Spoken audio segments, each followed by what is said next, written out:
हम लोग खड़े थे तो हमारे पर जूते चप्पल फेंके जा रहे थे। कौन फेंक रहा था? 3 पुलिस प्रशासन खड़े होकर हंस रहे हैं। हमको बॉडी मिली है 5वें नंबर की, पर उस लिस्ट में नाम नहीं। ब्लैक बोर्ड में कहानी उन परिवारों की जिन्होंने 29 जनवरी को मौनी अमावस्या पर महाकुंभ में हुई भगदड़ में अपनों को खोया, लेकिन सरकारी लिस्ट में उनकी मौत दर्ज तक नहीं हुई।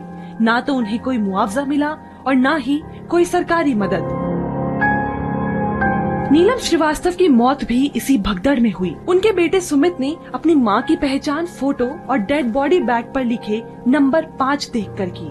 पुलिस कांस्टेबल के सामने पंचनामा भी हुआ, लेकिन जब सरकारी लिस्ट देखी तो उनकी मां का नाम कहीं नहीं था। एम्बुलेंस का नंबर भी है, सब चीज है, कांस्टेबल भी आए थे। जब तक अंतिम संस्कार नहीं हो तब तक वो कांस्टेबल थे हमारे साथ। दिखा रहे हैं ये तो 30 लोगों की लिस्ट है, पर उसमें हमारी मम्मी का नाम नहीं है। डेड बॉडी लेते समय कि हाँ ये बॉडी मैं सुपुर्द कर रहा हूँ बस, और सिग्नेचर करवा लिया था बस। मृतक नीलम श्रीवास्तव की बेटी सौम्या श्रीवास्तव ने उस रात का जो मंजर बताया वो रोंगटे खड़े कर देने वाला है। एक होता है कि भीड़ में धक्का लगता है, लेकिन एक दूसरा धक्का होता है जो एक जबरदस्ती, मतलब अलग अलग गंदी आवाजें निकल रही थी, छूने की ऐसी भगदड़ हो रही थी। पीछे से स्मेल भी आ रही थी, मतलब वाइन की।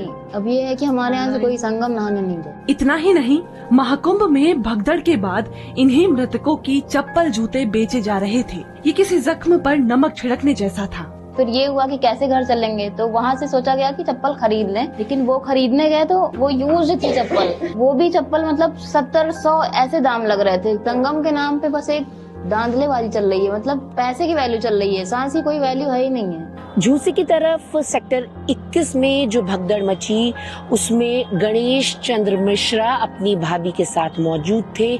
उनकी भाभी भगदड़ में गिर गई। सबसे बड़ी दिक्कत है लिस्ट केवल संगम नोज की दे रहे हैं, प्रशासन संज्ञान ही नहीं ले रहा है। वो तो कहता है कि यहाँ कुछ हुआ ही नहीं है, जो कुछ हुआ संगम नोज ही उनको सब दिखाई देता है। संगम नोज पे जो ले गए बॉडी को। गणेश चंद्र मिश्रा 7 घंटे तक उनकी लाश के पास बैठे रहे ताकि उनकी भाभी की लाश को भीड़ कुचले ना। गिर गए, उठाने का प्रयास किया लेकिन उठी नहीं। जब देखा तो उनके मुंह से जो है झाग आ गया। 7 घंटे 8 घंटे तक तो मैं एम्बुलेंस ही चिल्लाता रहा, लोकेशन ही लेते रहे कि हम लोग खड़े थे तो हमारे पर जूते चप्पल फेंके जा रहे थे। कौन फेंक रहा था? जिसका गिरेगा वो तो उठा नहीं पाएगा ना। नवीन मिश्रा के बेटे का कहना है कि भगदड़ वाले दिन पुलिस पूरा मंजर खड़े होकर देख रही थी।